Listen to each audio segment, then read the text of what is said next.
Crossroads. Each week, Chevrolet presents a true story based on the actual experiences of American clergymen, pastor, priest, or rabbi. The men who take part in the everyday drama of people at the crossroads of life. These exciting true stories have been selected by our board of advisors. Captain Maurice M. Witherspoon, Father George B. Ford, and Dr. William F. Rosenblum. And now for our story.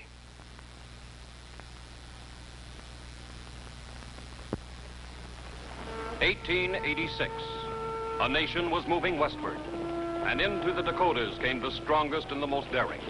The war drums of the Blackfeet and Sioux were quiet, but there was still the land. It was a land for men of courage, such as Reverend William Hyde. You come west to fight Indians? Nothing much worse than Indians. Where's your fighting gear? Here. A Bible? You a preacher, man? I plan to start a Methodist church in Groton. I'm William Hyde. Bert Ulam. I've got a little ranch just outside of Groton. Let me pass a little hunch along to you. I truthfully can't see much of a future for a preacher out there. Oh, and I'll make my own future. Maybe you will at that. This country is tough, Brother Hyde, and the people are just as tough, or they're dead. You make it sound dangerous. Just living out here is dangerous. You have to cut your shelter right out of the sod. And believe me, when those northers start blowing that ice and snow across the plains, then you dig or die, Brother Hyde.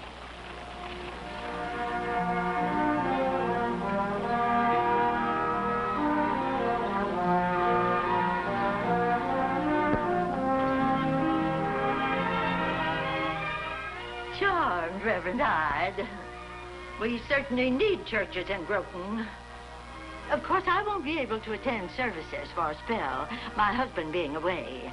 With the farm and the children, I just haven't much time to give to my social obligations. Then I'll bring the services to you, Mrs. Quigg. To the farm? Yes. Oh, no, no.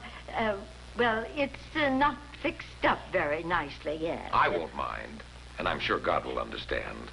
Oh, by the way, how's Delcy? I brought something for her. Oh, the same, I guess. Quiet, always smiling at nothing. Strange child. She's not quite right, I guess.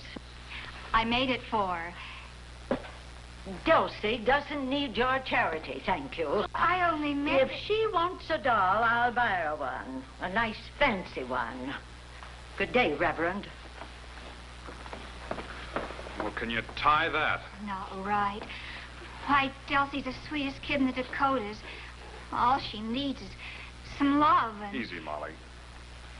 I think it best we go home. You should have brought the Grays. Oh, those wild devils. I wouldn't get in the same pasture with... Reverend, you ought to talk to Axel Johnson. Besides owning a lot of the town, he owns this store and does some doctoring, too. He can help you get located, if he will. Then I'll see that he will. Thanks. Don't know about his preaching, but there's nothing wrong with his nerve. Reverend, huh? Well, I'm sorry you come. I didn't come, Mr. Johnson. Huh? I was sent. Anyone can come, but I was commissioned here. Oh, I see.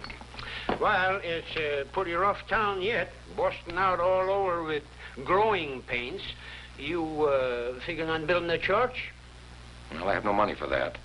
I'll have to rent a place temporarily. Then you're out of business already, Reverend Hyde. Why? There isn't any place to rent. There isn't a store or a shack, not even an empty barn in the whole town. Growing pains. I'll find some place. You won't? Then I'll preach in the street. I have work to do here, Mr. Johnson, and I'm going to do it, with or without your help. Reverend, there's one place you might rent for Sundays, but you won't like it. If I can hold services there, I'll like it. Across the street, 2 doors down, ask for Dooley. Thank you. I'm going to turn this saloon into a church. Oh, no. Oh, yes. You can't turn a saloon into a church. God can. Not here. Here. No. Yes. No.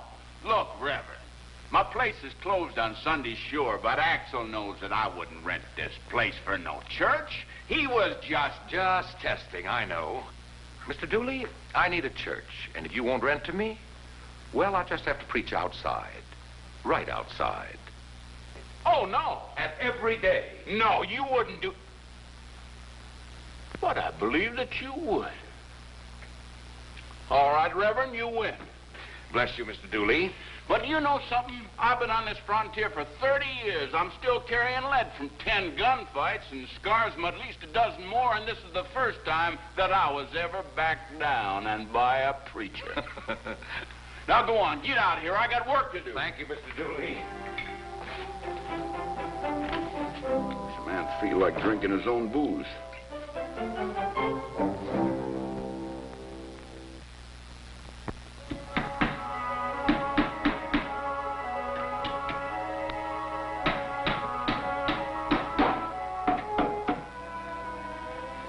Well, did I pass the test? Yes, but I'll wait to see how you meet the big one, Reverend. Big one. Yeah, there's always one big test when a man is starting. You'll know it when it comes. And the way you meet it decides things. But so far, so good, and these people can use some religion. Including you, Mr. Johnson. What? And I'll need someone to lead the singing. Singing? Me? Oh, you won't see me making such a fool of myself. Oh, no.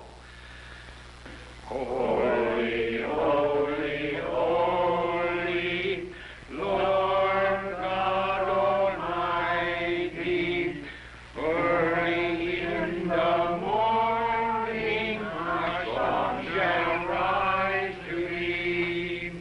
Holy, holy, holy, merciful and mighty, God in three persons, blessed Trinity.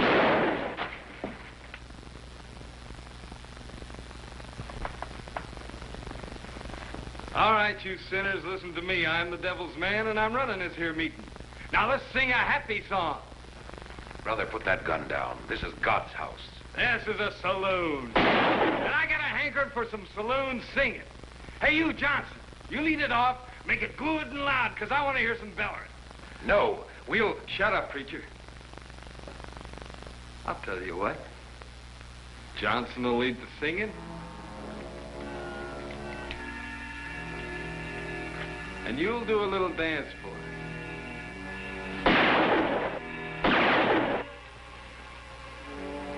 Start dancing.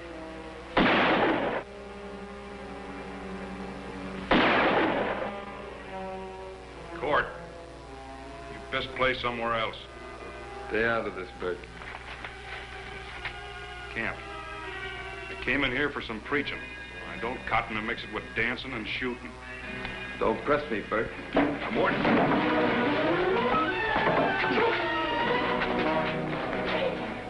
Go ahead with your sermon, Reverend. I'll be back in time for the hellfire and brimstone. Should you open the door, please?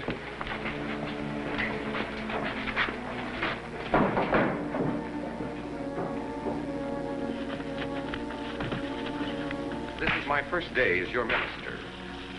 Our first day together with God, who deserves our complete attention. And I am not ashamed of the gospel of Christ. Paul said that when he was beaten and despised for his beliefs. As Christians here, can we all say the same? Are you afraid of the scoffer's ridicule? Or are you willing to stand up and fight? God needs help, your help. But you can't worship him in secret, my brothers and sisters. You must be willing to take the gospel with you into your work and into your homes. Do it proudly, so you can say, as Paul said, I am not ashamed of the gospel of Christ.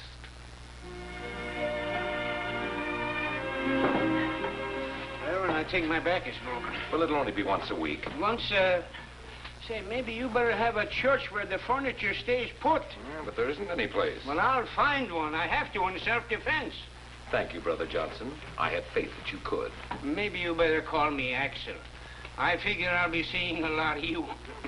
Excuse me, please. Oh, Molly, that husband of yours seems to be taking plenty of time to bring the rig around. Oh, the Grays are probably giving him trouble. Those Grays are always acting up, but they're too wild. Oh, not for my Bert. Why, he can hand...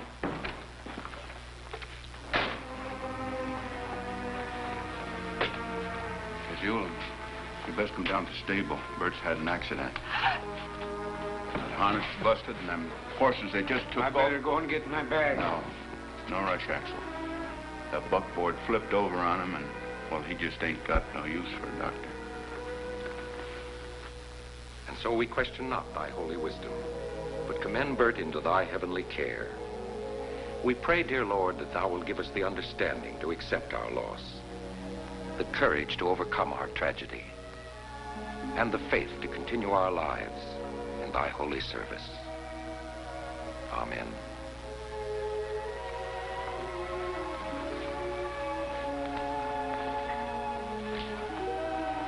Be brave, Molly.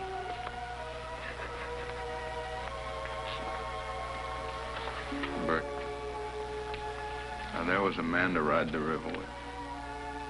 Molly, he was... Reverend?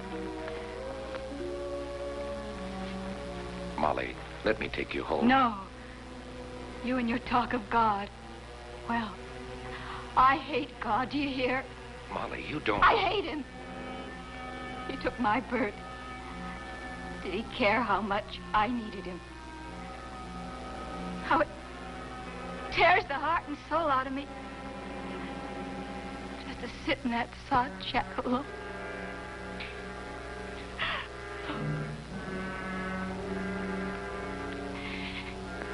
God couldn't even wait till we'd had a baby. Molly, God didn't take Bert. Oh, didn't he? Who did then? The devil? Oh, no. Bert was too good a man for the devil, and you know it. Only God would want a man like Bert. That's true, Molly. And Bert was as much value on earth as he is in heaven. Maybe even more. Then why didn't he leave him here? Molly, Bert loved wild horses, like his Grays, and he handled them well. But he had a harness that was faulty. The horses reared and it broke. Do you hold that against God? You hold it against Bert? No, I don't. The harness was weak, and Bert didn't know it. It was an accident. Other people have accidents and they don't die. Why, Bert? Molly, death is a part of life. The Lord doesn't promise us protection from every hazard, but he does try to help us over hazards like this, tragedies, and he can help you. Oh, try and understand. I understand one thing. Bert's gone. There's nothing left of him. Nothing except memories that will curse me as long as I live. If God has any decency, that won't be long. Molly, wait. At least take this Bible. I don't want it. And I don't want to see you again. Ever.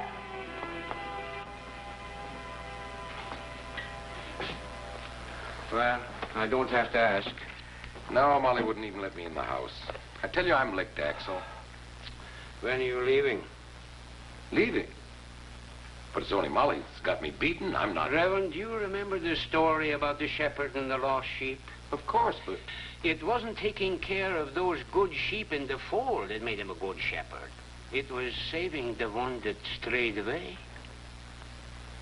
Right to the mark, Axel. This is the big test, huh? Isn't it? Yes. And I won't fail. I'll find the answer somehow. Make it soon. Molly's all locked up with hate and bitterness. She isn't seeing anyone, probably not eating very much and not caring. And when a person stops trying to live, they die. It's only a matter of a little time. When the townspeople didn't come to him, Reverend Hyde went to them. Go ahead, Mark. Fetch the other kids and tell them the Reverend's here to hold services. Hurry up now. Oh, that's just Delsey. Hello, Delsey. I'm Reverend Hyde. Well, speak to him, Delsey. Speak to him, I said. Oh, it's all right, Miss Quiggs. No, it's not all right. She's getting old enough to help, and all she does is just sit around with that silly doll. Now she hasn't even got the manners to say... This child is ill, Mrs. Quigg. She's burning up with fever. Well, if she's sick, it's not my fault. What with Mr. Quigg's off looking for work and me having to look after the farm and take after 6 kids, I haven't got any time to... Mrs. Quigg, this isn't a question of fault. This child is ill and she needs a doctor. Doctor? Well, where would I get the money for a doctor? I'll get one. Don't go. Please stay with me. Don't worry, Delcy. I'll be right back. Well, what about your tea? And what about the services?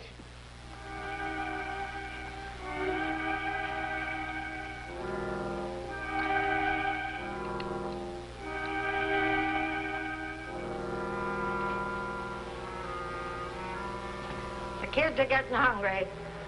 They can wait. You keep this room clear until I'm finished. Well, you finish quick, then. I haven't any time to go pampering Delcy. Get out. What?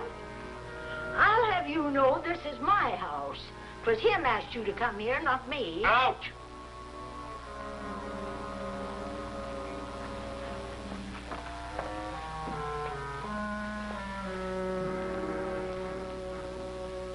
I love you. It's Delcy. She's pretty. You love Delcy?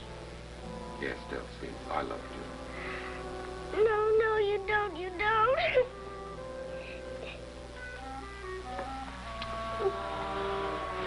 Fever's rising fast. Can't we do anything? Can you make her want to live? If she wants to live, she can lick this fever. If not, she may be gone by morning. You heard it. She's starved for love. Starved for her mother's love. That's what she's really dying of. Malnutrition of the heart. Like Molly Eulum. They both need. All right, I've had enough. You think because I'm a genteel lady, you can come in here and push me around. Well, you're wrong. Now, I'm telling you, get out. Mrs. Quigg. You, too, being a preacher doesn't worry me. And this Greener isn't one bit religious. Mrs. Quigg, put her down. We'll go. I'll take Delcy with us. Delcy stays right here. But the girl is sick. She needs her. It's nothing but a bellyache or something. No more talk. This Greener's got 18 buckshot in each barrel, and I'm pulling triggers in 5 seconds. Come on, Reverend.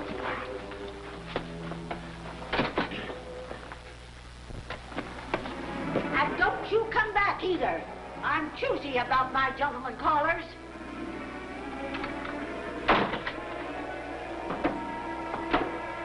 Women and shotguns scare me anytime, but this woman has a spring loose somewhere. We can't leave Delcy there. Mrs. Quigg has a gun and 36 buckshot. They say we have to. But she'll die. I know it, but I don't know what to do.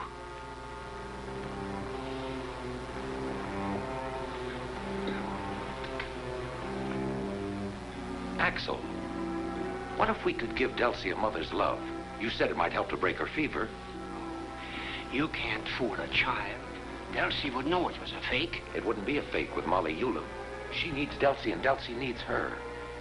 It has to be God's answer. And Mrs. Quigg's answer would be no. So I won't ask her. Reverend, if you're thinking what I think you're thinking, I think you're crazy. But I'm with you, 100%. Good.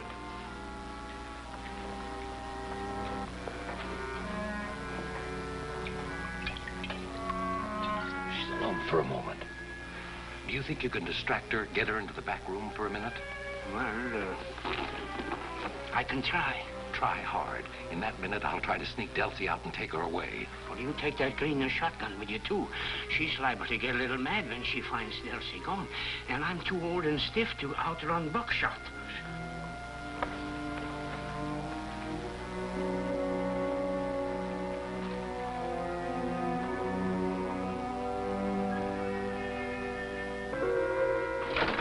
Mrs. Quigg, I just came back to apologize. Apologize? Well, I should think you would. I know you're angry, but I beg you to forgive me like the generous lady you are. Well... It was that Reverend Hyde. I never should have listened to him, Mrs. Craigs. Mrs. Craigs, your eyes. How do you feel? I feel fine. Oh, no, it couldn't be. Oh, what couldn't be? What's wrong? Dilation of the pupils, the first symptoms of... No, I shouldn't frighten you like this. I might be wrong, but I want a closer examination. Mrs. Craigs, you must go in and rest. You must go in and lie down. Lie please. down? I'm giving you good advice, Mrs. Craigs. Oh, but I can't. I'm giving you an examination. Please. Oh.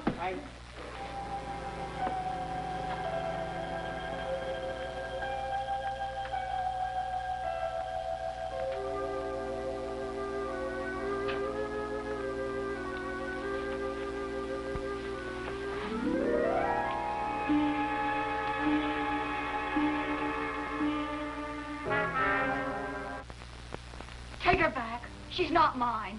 But, Molly, Delsie'll die without your care and your love. Love. I used to love. But that was when I had a heart, Reverend. God took that when he took Bert.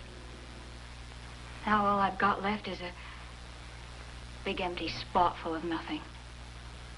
So get her out of here. Take her back where she belongs. She belongs here with you, Molly. You're the only one that can make her want to live. All right, I'll take her back.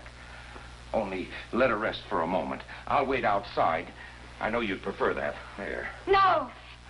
Take her now. She needs a few minutes rest, Molly. If you want her out now, you'll have to put her out. You think I won't?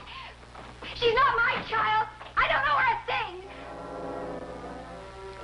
I love Delsie. Do you love Delsie?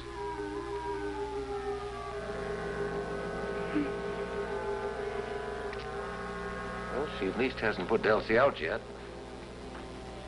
How did Mrs. Quiggs take it? She fussed a little about having us put in jail, but frankly, I think she's happy to be rid of the whole responsibility. Well, don't blame her too much, Axel. She's carrying a heavy burden. Yes, I know. If her husband doesn't come back, and he won't, I think she will be glad to let Molly adopt Delsie for good. Isn't there anything else you can do? No, not until this fever crisis is over. If Molly can keep her alive through this, everything will be all right. Well, we'll know in a couple of hours. Until then, all we can do is wait. No. There's one other thing we can do.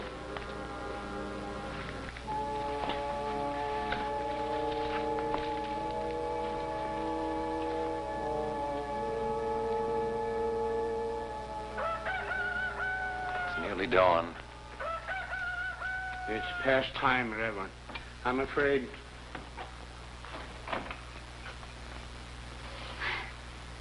She's sleeping.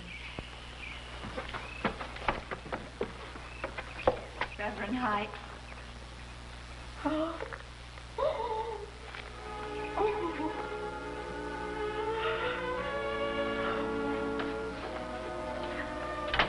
I was horrible. I cursed him and denied him. Oh, Reverend, I turned my back on him. Peter denied Jesus, but when he repented, God forgave him. But I think you've earned more than just forgiveness tonight, Molly. God has a special place in his heart for those who take care of his children.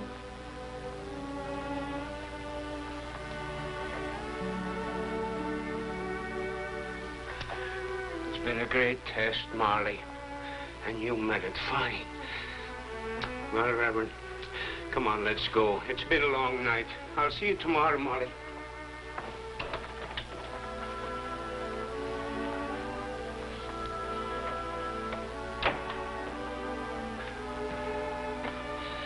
The big test is over. You'll do all right here, Reverend. Thanks, Axel. But it's not over. I have a lot of digging to do yet. I'm just starting. Mm-hmm. And it'll be fun to watch, too. In fact, I may join up with you permanently. You're a good man to dig with, Reverend Hyde. You sure are.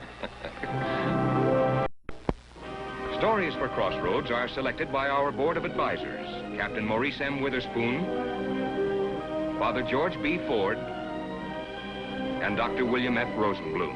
Series.